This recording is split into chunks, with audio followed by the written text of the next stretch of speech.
has to say about it, okay? So tonight we're going to find out who the MVP of the league is. If someone were to say, Josh Allen deserves that award tonight, not Lamar Jackson, what does Swagoo say? No, Lamar Jackson. Lamar Jackson was the best player in the NFL. You look at it statistically, you look at it what he was able to accomplish with his feet and his arm, you look at QBR, all of the metrics, but more importantly, you look at a player each and every game and you say, that's the most valuable player in the NFL. I'm not going to knock him because he had Derrick Henry. I'm not going to knock him because he had wide receivers. I'm going to look at Lamar Jackson and say the most valuable player in the NFL is Lamar Jackson, and I'm not going to take that away that Josh Allen had a great season, but deserve my ass. I want to give it to the guy that actually won it and did enough to win it, and I think that's Lamar. Next, let's go to the Steelers. If someone said the Steelers should re-sign Russell Wilson and let him cook, what does Swagoo say? Yeah, I say re-sign Russell Wilson because at the Pro Bowl, he was so nice to me. And re-sign him Pittsburgh. Listen, the reality is what's your options? And everybody's going to talk about, well, they should see what Justin Fields can do. Justin Fields was there last year. I don't know what happened after Justin Fields was no longer the starter. They felt more comfortable with Russ. This team went to the playoffs. You think you can fix some things? I don't think Russ is terrible. I think Russ can play a winning brand of football. You can't ask him to do too much, but Russ should be back with the Steelers. All right, then one more for you. Let's talk back to the Bills. If I said the Bills should sell the farm to get Myles Garrett, what does Swagoo say? You a lie and the truth ain't in you. Okay. First of all, I love Greg Rousseau. I like Ebenezer. I like Ed Oliver. This is a really good defensive line. Look, any team in the NFL would want Myles Garrett to be a part of that group. You think of him as a closer. You think of him in critical situations, a guy that can get after the quarterback. So I get it from the Bills standpoint, especially a team knocking on the door, trying to get into the Super Bowl and get over the Kansas City Chiefs hill or mountain or whatever, but Myles Garrett should be in Washington with the Commanders. Yeah, let's go. That's been a very popular pick on this show over the course of the week. One more thing I want to get Swagoo's take on. Whenever he is here, we talk about the Dallas Cowboys. That's his team, and they always give us something to talk about. In this case, it's Micah Parsons, who was on ESPN Radio yesterday talking about the state of Big D. Honestly, I think it's good that we're kind of resetting. You know, we're resetting when it comes to certain players and things, so we could just focus on building the culture. I just think there was kind of a imbalance of players between the old school way and the youth way, and I think it gives leeway for guys like me to step in and kind of take charge in the league. Marcus, if a face was worth 1,000 words, what is your reaction there? I don't know what you're resetting. I really don't. I love Micah, but I don't know what you're resetting. Old guys moving out, young guys coming in, bro. Don't nobody know what your coach is. I'm not going to disrespect Brian Schottenheimer. He may turn out to be good. We have no idea how he's going to be as a head coach. You got a brand new staff. Everybody's trying to figure out and a player problem.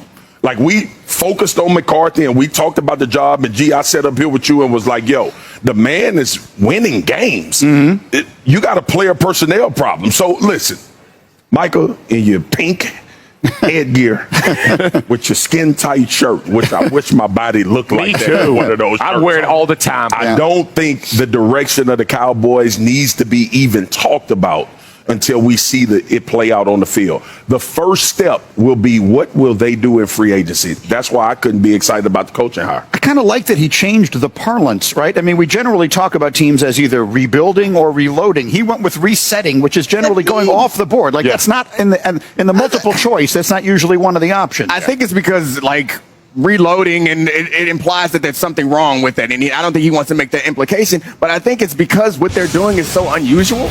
It's because normally if someone says we're going to start over, you get a new coach, but they got the same coaching staff, but not the same coaching staff. It's a real weird way. They kept their offensive coordinator and made him the head coach, not because he was having a whole bunch of success, but because they couldn't figure it out with the head coach. I think that Micah doesn't know what to say in this situation, and this is a nice way of saying, like, what we were doing last year didn't work. We're doing something new.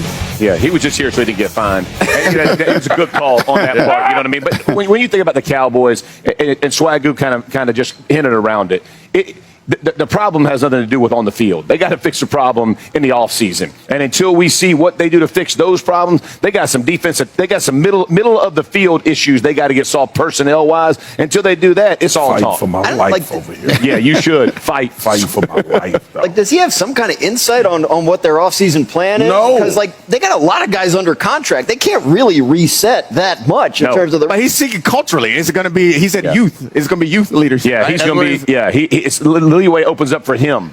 That's why he got on the do-rag so people can find him. Yeah, stop putting that Dak Prescott cap number on it, because that is not going to be Dak Prescott's Wow, cap number. every team that's going for a Super Bowl is veteran led. Yeah. Yeah. I don't know. Hey. I mean, it's nice that Micah keeps giving us, stuff to Things talk to about. talk about here, even during. But I don't Super know what Bowl he's week. talking How long have I been doing the show with you? You've been doing it since we started. Okay, so 7 years. We've watched a lot of things happen. Yes. Okay. Yeah. We're in a year where the Washington Commanders have superseded the Dallas Cowboys. Yeah. Yes. Philly already was there. Yes. Okay. I don't know what the Giants are going to do, but the Giants may be they are actually trying to reset. All right. They got a young budding star. They got defensive guys that can play at a high level. I hope Micah has a plan.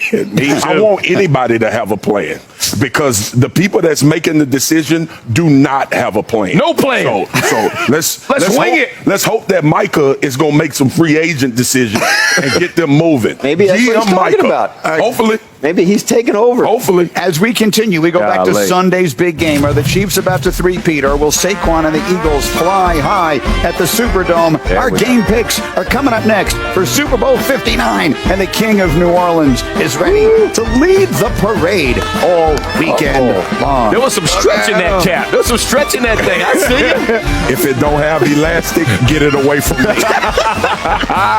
Yes, sir. That's every time. It's every time. Ace 3, loser. Those Steelers were also Yes, led sir. by a great Penn State running back in Franco Harris. Okay, these Eagles, of course, led by Saquon so Barkley. sad. Jalen Hurts. Let's talk about Jalen Hurts, guys. Stay with me here. Let's talk about Jalen Sorry, Hurts. Hurts. This is Hurts practicing. I believe we have. You have Saquon. That's Jalen Hurts practicing yesterday. So we have some pictures from here in New Orleans. Jalen Hurts getting himself ready. He's yoked. Second time in 3 years he's back in this game.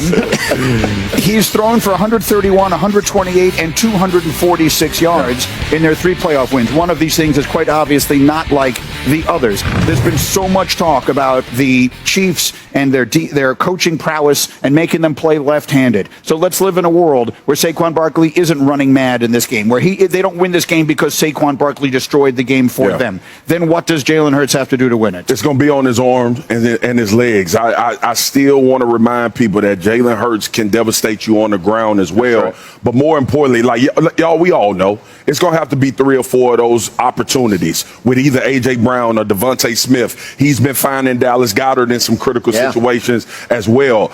I think Jalen is going to have to. I don't think he's going to have to come into this game and thinking I need to throw for 250, 260. This is a running football team, and I've said it all season long. The Philadelphia Eagles look at their run game like all other teams look at their explosive pass game. But this is going to be a situation where you get those man-to-man opportunities, where you get those crossers when Steve Spagnuolo got somebody bearing down your neck. Your eyes got to be fast. You got to let the ball go with anticipation and hope guys can go make plays. Those will be the 3 or 4 plays I think we sit here after the game and say Jalen made them or he didn't make them, and that's the reason why they won the football game. They're absolutely going to have the opportunities. Yeah. Like, it's going to be out there, and they do have matchup advantages on the field. Jalen Hurts, I think a key to this game is where Jalen Hurts is comfortable attacking. He doesn't want to go over the middle of the field. That's a scary place for a lot of quarterbacks. Can the Chiefs' corners hold up on the outside? And Jalen Hurts also has had some struggles against the blitz this year. Yeah. We know one thing about Steve Spagnuolo is he is going to blitz. So Jalen Hurts needs to go back through all of his film and figure out how teams have attacked him in the blitz and be ready to address that. Here's another thing that has not happened much to Eagle this year. They have not had to play from behind much because their defense is so ridiculously good. And so Jalen Hurts' risk-averse nature has not ever really become an issue. That's right. He has barely turned the ball over since they had their bye after week 4. So let's just live in a world, because we can sort of play out every scenario here, where they are playing this game from behind. Does that, you just said he doesn't want to throw the ball in the middle of the field. Yeah. Well, that something is going to have to change in For that sure. scenario. I think that Dominique has said this before. The Chiefs' offense playing keep away and then forcing Jalen Hurts to push the ball down the field. The situation we're talking about, though, Greeny, is that will mean those cover corners are going to have to make those plays, right? You're putting them in danger and risk because of what you're doing. But Devontae Smith is going to be a difference maker, in my opinion. In my thoughts, if I'm Spags, I'm doubling A.J. Brown. I'm putting McDuffie on Devontae Smith because he's played him 3 different times, and all 3 times, 6+ catches, 99+ yards, and 2 or more explosive plays per game. That means he understands how to play this Chiefs defense. You have to do something to settle him. It's not one guy, and then Goddard becomes a feature as well. Quickly, Dan, there have been moments this season where it's been clear Jalen Hurts feels disrespected to some degree in the conversation around this team. What has he said this week? He said in his press conference yesterday, they asked him if he has some secret motivation that he draws from his doubters, and his answer was, "It's not a secret." Like he said, yeah, he says everything dead serious, right? But yeah, that was at Greeny. That was at Greeny. He knew he was taking the Exactly shot. right. I respected Jalen. Look, I mean, Hey, no, Jalen. Absolutely not. Yes. I have no idea what he's he talking has. about. Yes, he compared his yards passing in feet. That is an insult. And yeah, look at him strange. Look at him strange. You know what? In feet, that's how he measured them. They had 65 net passing yards in the playoff game. Yeah. That's 195 net passing feet. It's a stat. It is the honest reporting of. That's why it's not a secret up in here. Hey, you feeling you can go to yourself? Okay. You got to calm down. Let's go.